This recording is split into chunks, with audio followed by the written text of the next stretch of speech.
Here I have Google Pixel 6 Pro, and today I'm going to show you how to change slow motion speed on this device.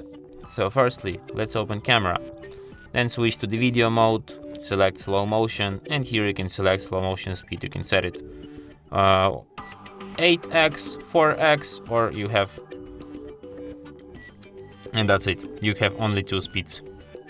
You have only two. So yeah, and that's it. Thanks for watching. If you find this tutorial useful, don't forget to hit that like button and subscribe to our channel.